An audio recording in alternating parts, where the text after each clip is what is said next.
வருக. இசைக்கிழக்கிலும் இருக்கும் இசைஞான வடிவானவரே வருக வருக. இதுவோ காடகம். தாங்கள் எங்களது நாட்டில் இருக்கும் சமயத்தில் வந்திருப்பீர்களான சகலமும் போற்ற விதத்தில் கோலாகலத்துடன் வரவேற்பு கொடுத்திருப்போம். காடு நாடு வந்த காரணத்தினால் நாங்கள் கொடுத்த வரவேற்பை ஏற்றுக்கொண்டு எமது நாட்டில் உள்ள அனைவரும் முடிவாழ குடிவாழ கொடிவாழ அவர்களுடன் சேர்ந்து நானும் நலமாகவும் வளமாகவும் வாழ ஆசீர்வதிக்க வேண்டும். சுவாமி வருக. வாழ்க பெண்மணியே. பெரியவர்கள் தரிசனம் பாவ விமோச்சனம், கோபுர தரிசனம் கோடி புண்ணியம். இந்த மாதிரி அற்புதமான தன்மைகளே உயர்வான அகத்தியன் கொண்டு வந்த பொதிகமலை உச்சியிலே புறப்பட்ட தமிழை அற்புதமான அகத்தியரை வரவேற்கும் பாணியிலே அவர் செய்த சாதனைகளை சொல்லி அத்தனை சாதனைகளுக்கும் தூண்டுகோலாக இருந்தவர் நாரத முனிவர் அப்படி என்பதை கருத்திலே கொண்டு என்னை வரவேற்ற பாங்கு ரொம்ப புதுமையாக இருந்தது. காரணம், சுடர்வழக்காக இருந்தாலும் தோன்றுவோர் ஒன்று வேண்டும். அந்த மாதிரி என்னன்றி ஒன்றாளுக்கு உய்வெண்டா உய்வில்லை செய்நன்றி கொண்டதற்கு என்று வள்ளுவர் பெருந்தகை சொன்னதை போல ஒரு காரியம் நடக்கணும்னா நல்லவர்களுடைய சகவாசம் தேவை. அந்த நல்லவர்களுடைய சகவாசம் வச்சுட்டா அந்த காரியம் நடக்கும். அந்த மாதிரி கைலாயத்தில் கல்யாணம் நடந்துச்சு. சிவனுக்கும் மீனாட்சிக்கு, மதுரையில மீனாட்சிக்கும் சொக்கநாதனுக்கு நடந்துச்சு. ஆனால் கைலாயம் நடக்கும் போது அகத்திய முனிவர் 33 தேவர்கள் 48 ரிஷிமார்கள் இத்தனை பேர் இருந்ததுனால பூமி என்னாச்சுன்னா தாழ்ந்து போயிடுச்சு. தாழ்ந்துச்சா இல்லையா? அப்ப அகத்திய முனிவர் கூப்பிடுறார் சிவபெருமன், அகத்தியா என்ன இப்படி எல்லாரும் ஒன்று கூடி கருத்தை இருந்ததுனால பூமியுடைய பாரம் தாங்காது இப்படி வடமகனை தாழ்ந்து தென்மகனை உயர்ந்து விட்டது. அதனால இது சரியாகணும்னா அகத்தியா உன்னால் ஒரு நாள் தான் முடியும். நீ போய் உலகத்தை சமப்படுத்து அப்படின்னு சிவபெருமான் சொன்ன உடனே அகத்தியர் போக மாட்டேன்ற. எல்லாரும் நீங்க நோகாம இருந்துக்கிட்டு இந்த கல்யாண காட்சியை நீங்க எல்லாம் பார்க்க போறீங்க. நான் மட்டும் போய் அனாதையா நாம அங்க இருக்க முடியுமா? என்னால போக முடியாதுன்னு நான் சும்மா இருப்பானா? நான் என்ன பண்ணேன், இந்த குள்ளமணி எப்படியாவது கடைசி ஆகணும், இந்த ஆளு எப்படியாவது போக சரியா வரும்னு. ஏன் உலகத்தை இத்தனை பேர் இருக்கும், உங்களை எங்கெல்லாம் கண்ணுக்கு தெரியல. இந்த குருமணி அகத்தியம் போயிட்டா உலகத்தை சமப்படுத்தணுமா? இவர் போனப்ப சரியாயிருமா சிவபெருமானே அப்படின்ன ஒண்ணு. அப்பதான் அகத்தியர் கோபம் வந்துருச்சு.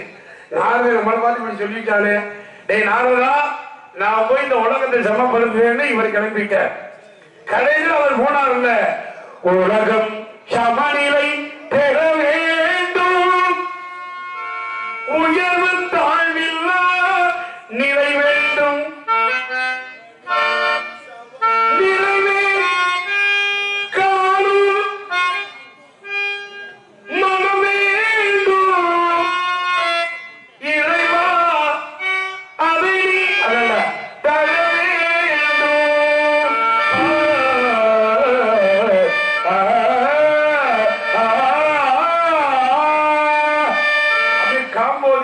பாடி போனாரு. அந்த மாதிரி அவர் போன உடனே அப்பதான் சிவன் சொன்னாரு, ஏன் நாரதர் சொன்னாங்க, அகத்திய முடிவுனால முடியாதுன்னு சொன்னீங்க பத்தியா, உலகத்தை சமப்படுத்திட்டா பத்தியா நாரதா அப்படின்னு அவங்களுக்குதான் தெரிஞ்சா பத்தியா, அவங்களுக்குதான் தெரிஞ்சது அவ்வளவுதான். அகத்திய முடிவு கல்யாண காட்சியை பார்க்கணும் போக மாட்டாருங்கிற காலத்தான் நான் தான் ஒரு விரசினேன். அவர் போய் உலகத்தை சமப்படுத்திட்டாரு. இந்த நோக்கம் உங்களுக்கு தெரியலையே. காக்கா நோக்கறியும் அந்த மாதிரி ஒரு சூழ்ச்சியை பண்ணி அந்த முனிவருக்கு இந்த உலகத்துல குருமணியினால உலக சமநிலை அடைந்தது என்பதை இந்த உலகத்திற்கு எடுத்துக்காட்டி சுடர்வழக்காக இருந்தவன் நாரத முனிவன் அல்லவா. இதை நான் ஏன் சொன்னேன்னா, அப்பேற்பட்ட தலைவா தவ புதல்வா வருகவே, அவைகளை ஏழையும் பிடித்து அருந்தமிழ் இலக்கணம் படைத்து மனையின் மமதையை அளித்து பாராவையும் ஆயுளை முடித்து உலகத்தை சமப்படுத்தி வந்த அந்த அகத்தியருக்கு தூண்டுகோலாக வந்த நாரதரையில் வாழ்த்துனீங்கல்ல, அதுக்காகத்தான் உங்களை வாழ்த்த நான் வந்திருக்கிறேன். அந்த கதையை சொன்னேன். நல்லா படிச்சிருக்கீங்க. நல்ல அருமையான நல்ல குரல் வளம் உனக்கு இருக்கிறது. ஆகையினால் அதுபோல் தலைத்து அதுபோல் வேறொன்றி என்னாலும் இந்த கன்னி தமிழ் மன்னரே ஒரு கலகத்தான் வந்திருக்க நினைக்கிறேன். நல்லா கலகிக்கிட்டு இருக்க. இதே கலக்கு தொடரட்டும். எனக்கு சூப்பர் ஸ்டாரா நீ வருவதிலே நான் வாழ்த்துகிறேன். ஆக எனக்கு பெருமை இந்த சோமாவத்திற்கு வந்ததுல புதிய பதவியா இருக்க உனக்கு பெருமை வரட்டும் என்று பட்டு பட்டு பூச்சி போல எத்தனையோ வண்ணம் என்னும் செண்பகமே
எல்லாவற்றையும் எனது ஞான கண்கொள்வார்க்கு வல்லமை இந்த மாற முடிவெளிக்கு உண்டு. அப்படி எல்லாம் அறிந்திருந்தாலும் உங்களுடைய சில கேள்விகளை கேட்கணும் அப்படின்னு நினைச்சு வந்திருக்கேன். உன்னுடைய நாட்டை பற்றி கேட்கலாமா? பேரறிவின் பிறப்பிடமே எல்லாம் தெரியுன்றீங்க. ஆமா. அப்புறம் கேள்வி கேட்க வந்திருக்கீங்க? இல்ல, பொம்பளைக்கு வந்திருக்கீங்க. பொம்பளை பிள்ளைகிட்ட அருணகிரியாருக்கு அருணகிரியார்கிட்ட முருகன் கேட்டார், என்னை பற்றி பாடு. அதே போல சுந்தரத்தை கேட்டார் சிவபெருமான், என்னை பற்றி பாடு. நிறைய பேர் சிறப்பிட்டிருக்காங்க இல்லையா? மகாபாரதத்துல திரௌபதி ஆகப்பட்டவள் கேட்ட என்ன கேட்டா அப்படின்னா, அம்மா உன்னை சபைக்கு அழைக்கிறாங்க அப்படின்னு சொல்லி கேட்கும். திரௌபதி ஆகப்பட்டவள் என்ன சொன்னா அப்படின்னா, அப்பா நான் சபைக்கு வரக்கூடாது, இன்னைக்கு நான் மாதவிடாய் அப்படின்னு சொல்லி சொன்னா. இல்லம்மா உன்னை வச்சு இழந்துட்டாரு. எப்படி தர்மராகப்பட்டவர் சூது விளையாடி உங்களை இழந்துட்டாருமா அப்படின்னு சொல்லி சொல்றாரு. அப்ப திரௌபதி ஆகப்பட்டவள் என்ன கேட்கிற அந்த இடத்துல எந்த பதிஷ்டமும் இல்லாம நம்மளா இருந்தா என்ன பண்ணுவோம்? ஆகும் கத்துவோம். அப்ப பெண்களுக்கே உரிய ஒரு புத்தி என்ன அப்படின்னா, ஆங்கிலத்துல என்ன சொல்லுவாங்க அப்படின்னா எமோஷனல் இன்டெலிஜென்ஸ் சொல்லுவாங்க. பெண்களுக்கே உரிய புத்தி. இப்போ கணவனுக்கு மனைவிக்கு சண்டை வந்துச்சு அப்படின்னா கணவன் வந்து உடனே சரணடைஞ்சிருவாரு. என் மேலதான் தப்பு, இப்ப என்ன பிரச்சனை உனக்கு, சண்டை நிப்பாட்டு அப்படின்னு சொல்லி. ஆனா பெண்கள் அப்படி கிடையாது. எதுக்காக இதை பண்ண, என்ன காரணம், பண்ணதுக்கு காரணம் இருக்குன்னு சொல்லு அப்படின்வாங்கல்ல, அதை தூண்டி தூண்டி கேக்குறது. அதாவது 1000 கூட்டத்துல 1000 ஆம்பளைகள் பேசாம இருப்பாங்க, ஆனா 2 பொம்பளை தேர்ந்துச்சு அப்படி கிடையாது. பெண்களுக்கு மட்டுமே உள்ள ஒரு புத்தி அது. முறையில பெண்களுக்கே உண்டாத ஒரு திரௌபதியாகப்பட்டவர் கேக்குறா, அவரை வச்சு என்ன இழந்தாரா இல்ல என்ன வச்சு அவரை இழந்தாரான்னு சொல்லி கேக்குறா. யாரு கேக்குறா? யார் கேக்குறா? தன்னை தோற்று என்னை தோற்றாரா, என்னை தோற்று தன்னை தோற்றாரா சொல்லி கேட்கவும் அவர் சொல்றாரு, அது எப்படிமா அவரை இழந்ததுக்கு அப்புறம் தான் உங்களை இழந்தாரு அப்படின்னு சொல்லி சொல்றா.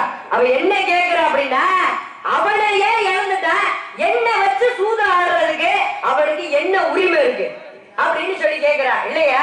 அப்ப அந்த கேள்வியாகப்பட்டது வந்தனாலதான் அப்படி கேள்வினால நிறைய சிறப்புகள். கேள்விக்கு அதே பதில் தந்தான் துரியோதனே. ஏயா பசுமாட்டை கொடுத்தா பசுமாட்டை விலைக்கு வாங்கிடுறோம் தம்பி, கண்டுபிடி வாங்கணும், கண்டுபிடியை கொடுத்தாலும் வரணும், கண்டுபிடியை விட்டுட்டு வர முடியும், கண்டுபிடியை கூட்டு வந்தா தானே பால் கறக்கலாம், அதனால பசுமாட்டையே வாங்கிட்டான். இப்ப கண்டுபிடியை வாங்கினா அப்ப கண்டுபிடி மாதிரி பாஞ்சலையை கூட்டு வாங்கினான் துரியோதனே இருக்கு இல்லையா? அந்த மாதிரி என்னை வைத்து தன்னை தோன்றாரா, தன்னை தோற்று தன்னை வைத்து என்னை தோன்றார்களே, நீ என்ன என்கிட்ட இலக்கணம் பேசுற? உங்க ஓம் புரிஞ்சு அடிமை ஆயிட்டான், நீ எனக்கு அடிமை வந்து ஒழுங்கா பெருக்குமாறு எடுத்து கூட்டு இந்த அரண்மனையை போறோம். ஆனா அவரையே வந்து இழந்ததுக்கு அப்புறம் அவரை வச்சு எனக்கு என்ன உரிமை இருக்கு? உன்னை இட்ட தீ முப்புறத்திலே, பின்னை இட்ட தீ தென்னிலங்கையிலே, அன்னை இட்ட தீ அடிவயிற்றிலே, யாரு விட்ட தீ மூழ்க முழுகவேன்னு பெத்த தாயினுடைய உடம்ப பச்சை வாழ மட்டை எரிச்சவர் யாரு அப்படின்னா பஞ்சரத்தார். விரல்களை வச்சு அடிக்கி தாய் உடம்பு வச்சிருக்காங்க. அத பாதிகளா பத்தி சொன்னீங்க இல்லையா? அந்த துரியோதனை எப்படி மகாபாரதத்துல இறந்தான் அப்படின்னா அக்கிரமா இருந்தான், நியாயமா உடை பகுதியில பாடையை வச்சு உடைச்சு இறந்தான். என்ன காரணம் அப்படின்னா 2 காரணம் இருக்கு. என்ன காரணம்? ஒண்ணு திரௌபதியை வந்து தொடையில உட்கார சொன்னா, அதனால ஒரு காரணம். எப்படி வந்து அதை சூழ்ச்சி பண்ணி கிருஷ்ண பரமாத்மா கொண்டா அப்படின்னா அதை நான் சொல்றேன். என்னால கேள்வி கேட்கணும் வந்தீங்க, கேள்வி கேட்க பகுத்தறிவு பிறப்பதெல்லாம் கேள்விகள் கேட்பதினாலே. ஏன் இந்த கேள்வி கேட்காமல் வாழ்க்கை இருக்கா?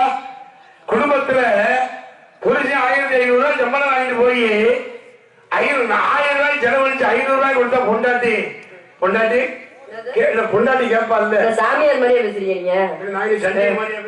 பொண்டாட்டின்னா இந்த பக்கம் கை காட்டுறீங்க என்ன? இல்ல ஏன் உங்களுக்கு பொண்டாட்டி 52 பொண்டாட்டி தான் இருந்துச்சு இல்ல? ஒழுங்கா பேசிக்கணும், ஒழுங்கா பேசிக்கணும். 50 அம்மா இயல் என்பது ஆமா, இவர் சிவாஜி கணேசன் அடிச்சு தள்ளிடுவாரு. ஆமா, அம்மா பெரிய சாமி அப்படியே நடிப்பு அப்படியே புளிச்சிருவாங்க. அம்மா நீ நான் சிவாஜி கணேசனா இருந்தா நீ சாவித்திரியா இரு. என்ன போய் நான் சொல்றது? பேசுறீங்க சாமிக்கு மூடி சேர்ப்பேன். இப்படி பண்பு கிடையாது. நீ எங்கிட்ட வரையும் நான் வர்றேன். எந்த மைக்கு என் தம்பி சூப்பரா போட்டிருக்கியான். வைரமணி சிவசிவா அற்புதமான மைக்கு. சில ஊர்ல 1 மைக்கு தான் நல்லா இருக்கு, 1 மைக்கு சர்வ மட்டுமா இருக்கும். என் தம்பி 2 மைக்கவும் அப்படி கண் மாதிரி அறமும் மோதும் பொழுது எப்படி கிண்ணமாகவோ அந்த மாதிரி தம்பி போட்டிருக்கான்.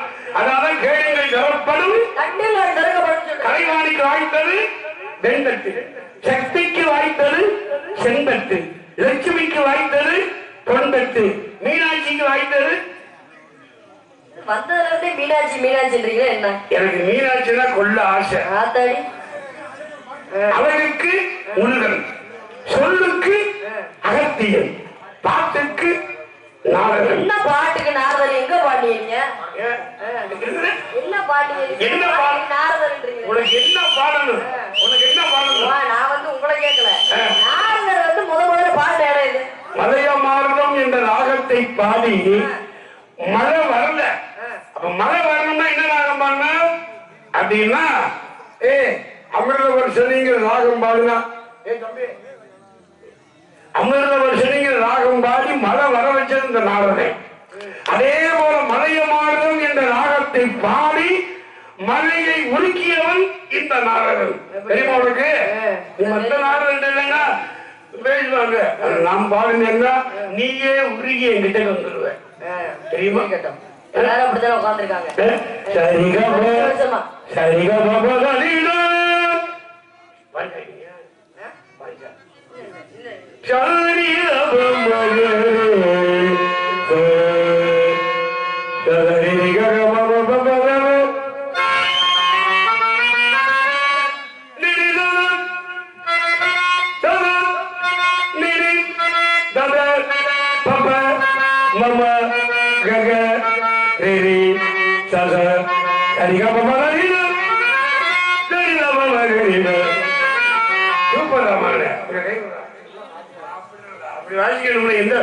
வெட்டிக்காரன்னா கூத்துப்பாடி கொட்டுப்பாடி பெட்டி அப்படி முட்டிக்கிட்டு நிக்கணும். அப்பதான் கட்டித்தனமா பேசலாம். காசுக்கு தெரியாத ஆண்டு பாண்டோம்னா அப்படி வாசிப்பானா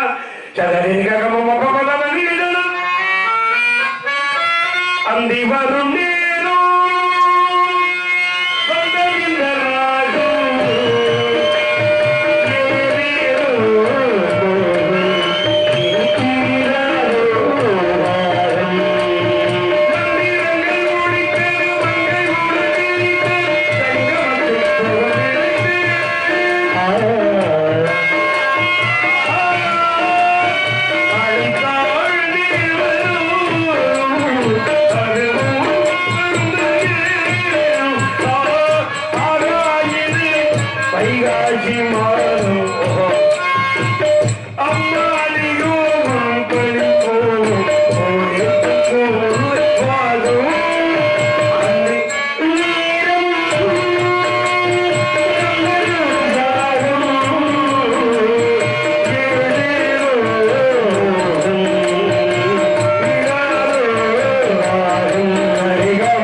எங்க பாண்டி என்ன கேட்ட பாட தெரியுமா கேட்கலையே புரிஞ்சு பேசணும். சிவபோது சத்தம் போட்டா செல்வாங்க நம்ம சத்தம் போடுறீங்க சொல்வாக்கு பார்த்து கேட்கறேன்னா எங்க பாண்டி கேட்டா பதில மட்டும் சொல்லுங்க. சொல்வாக்கு செல்வாக்கும் தேவர் திருவாக்கு ஏதோ கேள்வி கேட்கணும்னு வந்தீங்க கேளுங்கன்னு சொல்லிட்டேன். கேள்வி கேட்கிறேன் நீங்க மட்டும் தான் கேள்வி கேட்கணுமா? நான் கேட்க கூடாதா? நல்லா கேளுமா? நல்லா கேட்கிறேன் வாங்க கேட்கணும். வந்து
நிலம் குறிஞ்சி நிலம் தந்தை பெயர் நம்பிராஜன் தாய் பெயர் நங்கை மோகினி உன் பெயர் வள்ளி செய்ய வந்திருப்பது காவலுக்கு அமைத்திருப்பது குலக்கடவுள் புகழ் முருகன் முருகன் அருமுகன் சண்முகன் நிறைய நாமம் இருக்கு இல்லையா 108 பேர் நாமம் போடுறவங்க நாங்க நாமமா ராமமா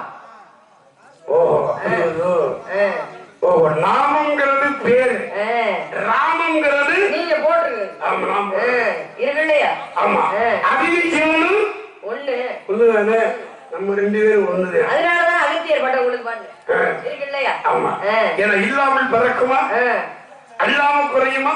எப்படி காத்துள்ள போது தூச்சி கொள்ளணும் கதவு இருக்கிற போது சாத்தி கொள்ளணும் இல்ல மீனாட்சியை பத்தி பேசுனீங்களே, மீனாட்சியை வந்து ரொம்ப பிடிக்கும் நீங்களே. ஆமா, மீனாட்சியை பத்தி ஏன் பிடிக்கும்னா, என்ன காரணம்? மீனாட்சியுடைய தன்மை, எப்படி பிறந்தாள், எப்படி இவன் வந்தா, ஏன் இங்க பிறந்தா, யாருக்காக பிறந்தா, என்ன தன்மையில பிறந்தாங்கிற விவரத்தை உங்களோட கேள்விகளை கேட்க வந்திருக்கேன். அப்படியா? முடிஞ்சா சொல்லு. சட்ட சவுடால் சண்டியர் மாதிரி நிக்கிறாரு. என்ன? ஆமா, சாமியார் மாதிரி அடிக்கிறாரு. படிச்சதை இன்னைக்கும் பயப்பட வேண்டியது இல்லை இருக்கு இல்லையா? கற்றவருக்கு சென்ற இடமெல்லாம் சிறப்புன்னு சொல்லிருக்காங்க. கற்க கசடர கற்பவை கற்றப்பை நிற்க அதற்கு தகன்னு சொல்லிருக்காரு. துணைக்காலே இல்லாம திருவள்ளுவர் திருக்குறளை எழுதினாரு. ஏன் என்ன காரணம் அப்படின்னா, கல்வி கற்றவங்களுக்கு யாரோட துணை தேவையில்லை. ஒரு காலாக அவங்க கல்வி வரும் கடைசி வரையும் அப்படின்னு சொல்லி அந்த கல்வியை பத்தி சிறப்பா அவர் எழுதாரு இல்லையா? துணைக்கால் போடலன்னா, கல்வி அறிவை நல்லா தெரிஞ்சுக்கிட்டோம்னா அடுத்த கால எதிர்பார்க்க யாரோட துணை மேலாடுறதால துணைக்கால் இல்லாம எழுதுறாரு இல்லையா? சண்டை போடுறதுக்கு நான் வரல, ஆனா நீங்க எங்கிட்ட சண்டை போடுறதா வந்திருக்கீங்க. நான் நினைக்கிறேன் எப்படி இருக்கணும் நம்ம பேச்சு அப்படின்னா, அந்த திருஞான சம்பந்தர் ஆகப்பட்டவர் மங்கையர் கரசிக்கு பெருமை சேர்த்தது போல இருக்கணும் நம்ம பேச்சு. இருக்கு இல்லையா? எப்படி பெருமை சேர்த்தாரு? நாட்டுல இருக்கிற திருஞான சம்பந்தர மாணி என்ற பெண், மாணினா யாரு? மங்கையர் கரசியோட இயற்பெயர். மாணி என்ற பெண் பாண்டிய நாட்டுக்கு வர வச்சா என்ன காரணம் அப்படின்னா, சமண சமய மதத்தை அழித்து சைவ மதத்தை நிலைநாட்டுவதற்காக திருஞான சம்பந்தராலதான் அது முடியும் அப்படின்னு சொல்லி கூப்பிட்டா. அப்ப கூப்பிட்டு அவர் என்ன எழுதுறாரு அப்படின்னா, இந்த மங்கையர் கரசி ஆகப்பட்டவருக்கு என்ன பாடல் எழுதுறாரு அப்படின்னா, மங்கையர் கரசி வளவர் கோன்பாவை வரிவளை கைமட மாணின்னு சொல்லி பாண்டியமாதேவி பணி செய்த நாடோறும் பரவு பொங்கல் உருவன் பூர நாயகனால் வேதமும் பொருள்களும் அருளி அங்கைய கண்ணி தன்னோடு அமர்ந்து ஆளவாயாவரும் எழுதாரு இல்லையா? அப்ப இந்த மாணி என்ற பெண்ணுக்கு மங்கையர்கள்லாம் அரசியாக விளங்குவான்னு சொல்லி என்று மங்கையர் கரசி என்று பட்டம் கொடுத்தாரு. யாரு அப்படின்னா, திருஞான சம்பந்தர் ஆகப்பட்டவர். அந்த திருஞான சம்பந்தர் வந்து மங்கையர் கரசிக்கு பெருமை சேர்த்தது போல நீங்க எனக்கு பெருமை சேர்க்கணும். அதுக்காகத்தான் மீனாட்சி அப்படிங்கிற தன்மை உருவானதுக்கு காரணம் என்ன? மீனாட்சி என்ற பேரு எப்ப வந்துச்சு சாமி? அதுதான் கேட்கிறேன் உங்ககிட்ட. கேக்குறீங்களா? உங்களுக்கு தான் நான் கேட்டேன். என்னடா தம்பி, நான் அந்த பிள்ளை தான் 300 ஆண்டுக்கு முன்னாடி தான் வந்துச்சு மீனாட்சி என்ற பேரு.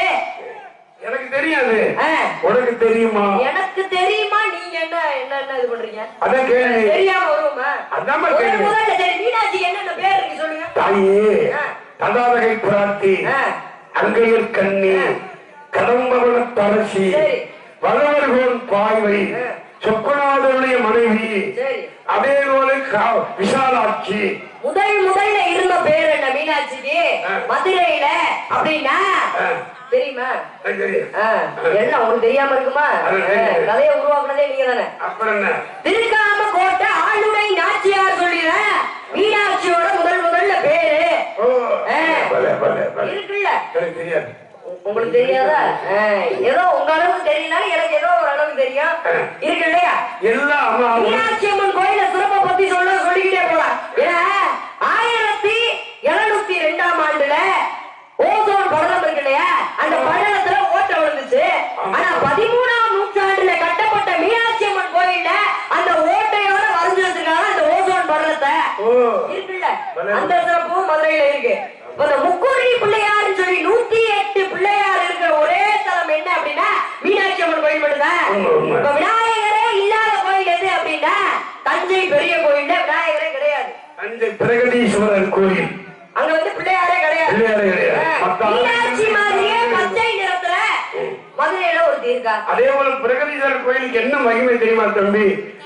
மற்ற இடங்கள்ல இப்ப மீனாட்சி அம்மன் கோயில்ல சூரிய வழிபட்டா பூமியில அந்த கோபுரத்துடைய நிழல் தெரியும்.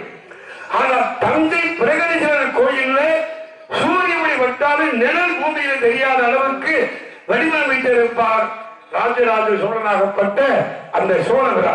அந்த மாதிரி அவளது பெருமை பிரகதீஸ்வரர் கோயிலுக்கு உண்டு. நிறைய பெருமை இருக்கு. மதுரை மீனாட்சி போலயே பச்சை நிறத்துல மதுரையிலே ஒரு தீர்க்கா. யாரு அப்படின்னா மடப்புற காளியாகப்பட்டவள். அந்த கோயில் எப்படி உருவாச்சு அப்படின்னா சொக்கநாதரும் மீனாட்சியும் ஆட்சி புரியும் போது மதுரை வந்து வெள்ளத்தால மூழ்கிருச்சு. அப்ப சிவபெருமான் போய் கேட்கிறா, மீனாட்சி ஆகப்பட்டவள்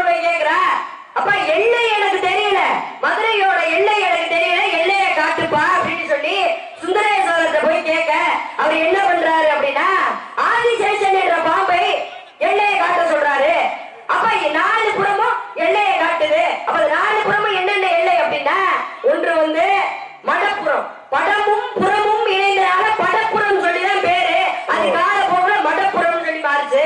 அதுக்கப்புறம் தென்பர குன்றம் சொல்ற திருப்புற குன்றம், அதுக்கப்புறம் அழகர் மலை உண்டு, அதுக்கப்புறம் திருவேடகம் சொல்லி திரு ஏடகம்ன்றத திருவேடகமா இப்ப சொல்றாங்க இருக்கு இல்லையா. மீனாட்சி போலவே பச்சை நிறத்துல மதுரையில காட்சி கொடுப்பவர் யாரு?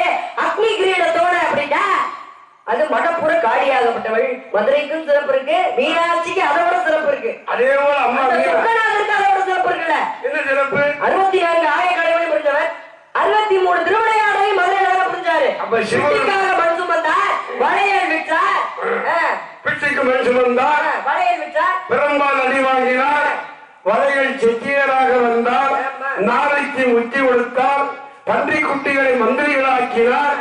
அந்த மாதிரி பல பெயர் 64 வருடங்களும் நடந்ததுனால சொக்கநாத பெருமான் கால் படாத சிவனு மதுரை மதுரையில் இருக்குமா? இருக்குல்ல, எந்த இடமும் கிடையாது. அவன் கால் வச்ச இடத்துல மக்கள் அன்னைக்கு நடமாடி இருக்கோம். அதனாலதான் அப்பேற்பட்ட மீனாட்சிக்கு அந்த மாதிரி மீனாட்சி பிறந்த காரணம் என்ன? அவள் தோற்றுவிட்டாளா இல்லை பிறந்தாளா இல்லை யாருக்கு பிறந்தாள், யாரு அப்பாவா கருதினாள் அப்படிங்கறத விவரத்தை நான் கேட்டிருக்கேன். அதை நீங்க சொல்லுங்க. ஏன்னா கால பைரவர் மலையத்துவஜ பாண்டியனுக்கு மகளாக பிறந்தாள். காஞ்சன மாலைக்கும் மலையத்துவஜ பாண்டியனுக்கு வேள்வியில இருந்து பிறந்தவள் தான் மீனாட்சி. வேள்வின்னா என்னம்மா? யாகம். யாகம்னா என்ன? யாகம்னா என்ன? முனிவர்கள் பண்ணக்கூடியது யாகம். வேதங்களை சொல்லி வாகசாம்பிர சந்திருத்தோ வாகத்தத்ரகி தத்ரயே ஜெகதத்தி தரோ வந்தே பார்வதி பரமேஸ்வரோ வந்தே பார்வதி பரமேஸ்வரோ.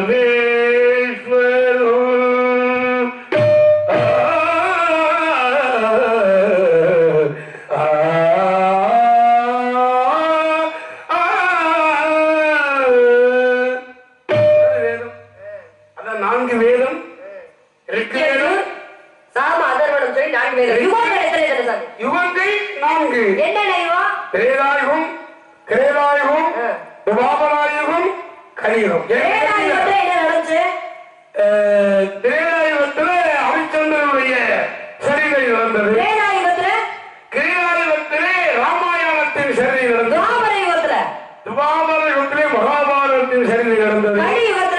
கலியுகத்துல இன்னைக்கு உனக்கு கந்த புராணத்துடைய தன்மை கதை நடந்து கொண்டிருக்கிறது. உங்களுக்கு என்கிட்ட எல்லாத்தையும் என்கிட்ட கேளு.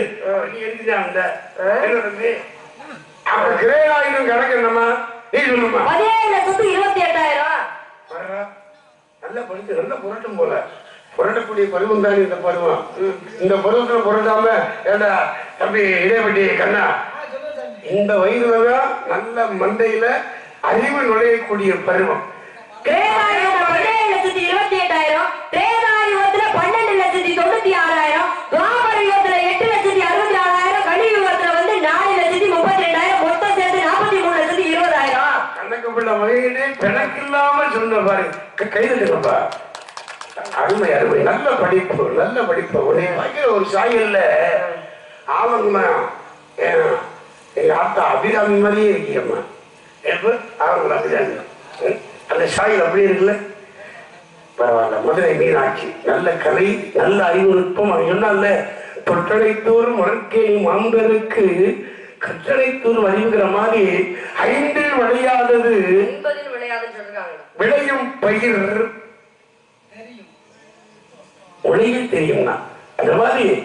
அதான் சொன்னா ஓரத்தில் ஆளாத ஆட்டமும் ஈரத்திலே பயிலாத கல்வியும் மூவத்திலே நலவாத திருமணமும் நாகத்திலே பெறாத பிள்ளையும் ஐயத்திலே தேடாத செல்வமும் ஆரத்திலே சுற்றாத ஸ்தலமும் ஏழத்திலே பண்ணாத தியானமும் எட்டத்தில் அடையாத ஓய்வு. அப்படின்னாங்க இல்லையா? ஆக பருவம் என்பது சித்திரம், பாதுகாத்த வேண்டியது. வருவது ஒரு முறை சாஸ்திரம், வரமுறை கவனிவிட்டால் உபத்திரம்ல மணி என்னடா தம்பி நானாச்சா இந்த எழுதி கொண்டுறேன். அப்ப பட்டம் தவறுனா நஷ்டமாகணும் சாமி. அப்ப என்ன பருவத்தை வீணாக்க கூடாது. இருண்ட வீட்டுக்கு ஒளி தேவை, வளர்ந்த நிலத்திற்கு நீர் தேவை. நீர் தேவை, தண்ணி. நீர் தேவை, நான் தேவை. அப்பப்ப பிரம்மச்சாரின்னு வர உன்னுடைய விஷயத்தை நான் இன்னைக்கு பிரம்மச்சாரி. உள்ளம் தெளிவான உள்ளம். அதனால நீ சரணப்படாது. உன்னை மருமகளா நான் கருதுறேன். அவன் மட்டும் நினைச்சுக்கிறேன். என்ன கண்ணா, ஏன்னா அப்பையும் பையா இருந்தாலும் கேட்டு எடுக்கணும். அப்ப முடியாது, அப்பையும் காட்ட முடியாது. ஒரு வில், ஒரு சொல், ஒரு அப்படிதான் இல்லையா? அதனால நீ அடைஞ்சிருக்கும் போதும் மங்கை பருவம். கல்யாணம் ஆயிடுச்சவ என்ன பார்த்தா அப்படி தெரியுதா? சில பேரை பார்த்தா என்னைய பார்த்தா அப்படி தெரியுதுன்னா என்ன ஒண்ணு கல்யாணம் ஆகல அதுல இல்ல. முகம் சொல்லுது, முகமும் சொல்லுது, அந்த கண்ணும் சொல்லுது. கண்ணாலேயே பாத்துருவேன் நான் இது ஆயிடுச்சா ஆகலையான்னு. சில பெண்களுக்கு கண்ணிலேயே சில ஆண்களை கிழக்கு பண்ணிடுவாங்க. கண்ணாலேயே அவன் கண்ணாலேயே கொள்றாளா? ஏன்னா கண்ணிற்கு மையழகு, கவிதைக்கு அழகு, அவரைக்கு பூ அழகு, கண்ணத்தில் உங்களுக்கு குழி நல்லா இருக்கு, கண்ணு குழி. இது வந்து மகாலட்சுமியுடைய அம்சம் உள்ள குழி. செல்வமே ரொம்ப பெருகும், குறையாது, எனக்கு நிறைந்து கொண்டே இருக்கீங்க. அதனாலதான் கவிதைக்கு பொய்யழகு. அதே போல தமிழுக்கு சொல்லழகு. உயிரெழுத்துக்கள் 12, மெய்யெழுத்துக்கள் உயிர்மை எழுத்துக்கள் சொல்லணுமாம்ல. இவரை கூட்டு வந்துருக்காங்க 10,000 ரூபா கொடுத்து, இவர் சொல்ல மாட்டாரா? நானே எல்லாத்தையும் சொல்லிட்டு இருக்கணுமா? என் தம்பிக்கு நான் சம்பளமே கட்டது. அவன் ஏற்கனவே ஊதியாட்டே தெரியும்.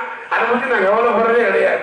அதனால ஏன்னா அந்த மாதிரி இந்த இடத்துல பருவம் போச்சுன்னா உருவம் போயிடும். பெண்களுக்கு அந்த குறிப்பிட்ட பருவத்துல எல்லாத்தையும் சமாளிச்சுக்கணும். ஆண்களை பத்தி கவலையாது. ஆண்களை அருகம்புல்லு மாதிரி. அருகம்புல்லு மாதிரி சொல்றாங்க. ஏன் சொல்றாங்கன்னா வெட்ட வெட்ட வெட்ட வெட்ட தலைச்சுக்கிட்டே இருக்கு. அதுக்கு அவ்வளவு நீளம், அவ்வளவு. ஆமா, அதே போல பெண்கள் எல்லாம் பீர்க்கங்கொடி மாதிரி. ஏன் அப்படி சொல்றாங்க தெரியுமா தாயி? இந்த பீர்க்கங்கொடிங்கிறது தம்பி பூ பூத்து காய் காய்ச்சி முடிச்சோட பட்டு போயிடும். பீர்க்கங்கொடி பட்டு போயிடும். ஆனா அருகம்புல்லுங்கிறது வெட்ட வெட்ட தலைச்சுக்கிட்டே இருக்கும். அதனாலதான் கோடி ஒரு வெள்ளை, குமரி ஒரு பிள்ளைங்க. அந்த மாதிரி பெண்களுக்கு குறிப்பிட்ட காலம் தான். அது கூட சம்பாதிச்சுக்கணும். நாங்க அப்படி இல்லை. இப்ப எம்ஜிஆர் கூட உழைச்சிட்டு வாடி வரல. அவருக்கு வயது 60 வயது. மஞ்சுளா அம்மாவுக்கு 18 வயசு தான். ஆனா பாக்குறவங்க மஞ்சுளா பார்க்க மாட்டேன், எம்ஜிஆர் தான் பார்ப்பாங்க. அந்த மாதிரி ஆண் அழகு இல்லையா? அந்த மாதிரி ஆண்களுடைய தன்மை எப்படி? அதனாலதான் ஆண்களுக்கு நிறைய வரைக்கும் என்ன வரைக்கும் முடி அந்த மாதிரி உன்னுடைய அழகுக்கும், உன்னுடைய அறிவுக்கும், உன்னுடைய நல்ல தமிழுக்கும், உன்னுடைய அறிவார்ந்த பேச்சுக்கும் சிறந்தவனா தகுந்தவனா எங்கும் நிறைந்திருப்பவனா அற்புதமான வரன். இந்த வள்ளிக்கு திருமணம், பள்ளி திருமணம் இந்த சோமாபுரம் கலையரங்கத்திலே நடக்கிறதுக்காக பார்த்து வந்திருக்க. எப்படி தெரியுமா? உன்னைத்தானே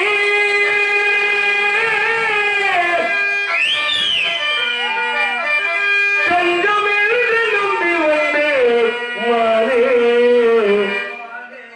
வள்ளி மானே, சின்ன பொண்ணு மானே, சின்ன பொண்ணு மானே, ஆட்சி மானே, நீ ஆட்சி மானே மானே, அம்மானே, அழகு மீறும் கண்மானே, ஆடி வரும் பெண்மானே, தேடி வருவான் உன்னை மணக்க முருகப் பெருமானே, உன்னைத்தானே கண்டவென்று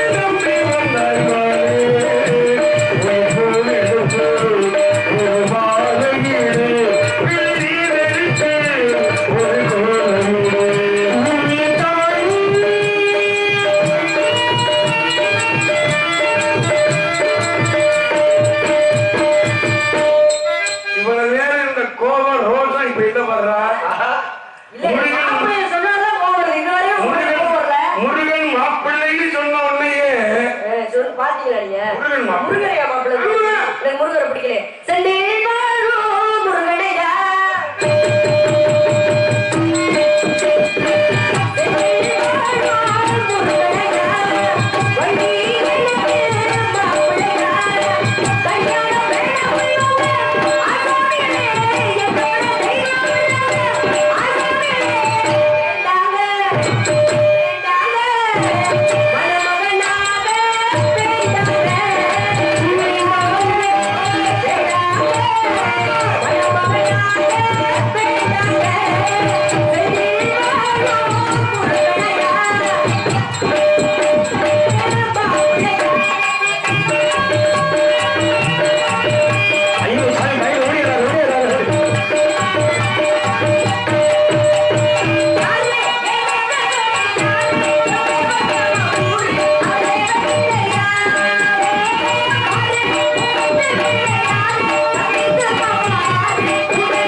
சாட்சி விடுவா உனையே இத்தோடு நம்ம மரியாதை காப்பலி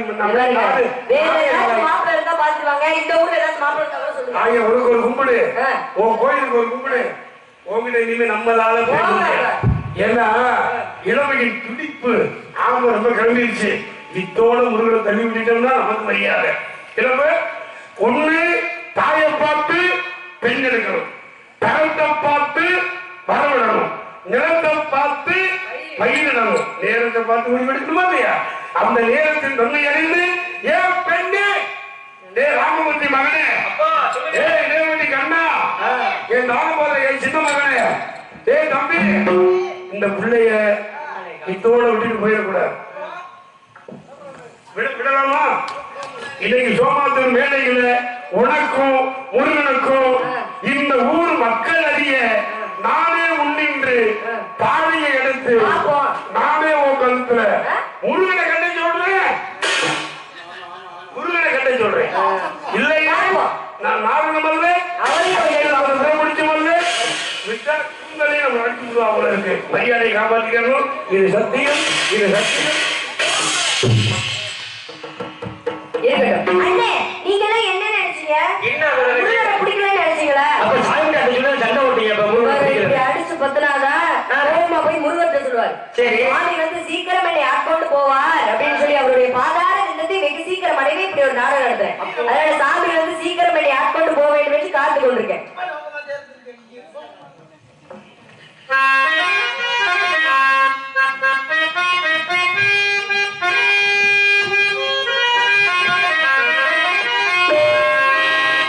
வசந்த கால கோலங்கள் வானில் விழுந்த கோலங்கள் கலைத்திடும் கனவுகள் வசந்த கால கோலங்கள் வானில் விழுந்த கோலங்கள் கலைத்திடும்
Dewa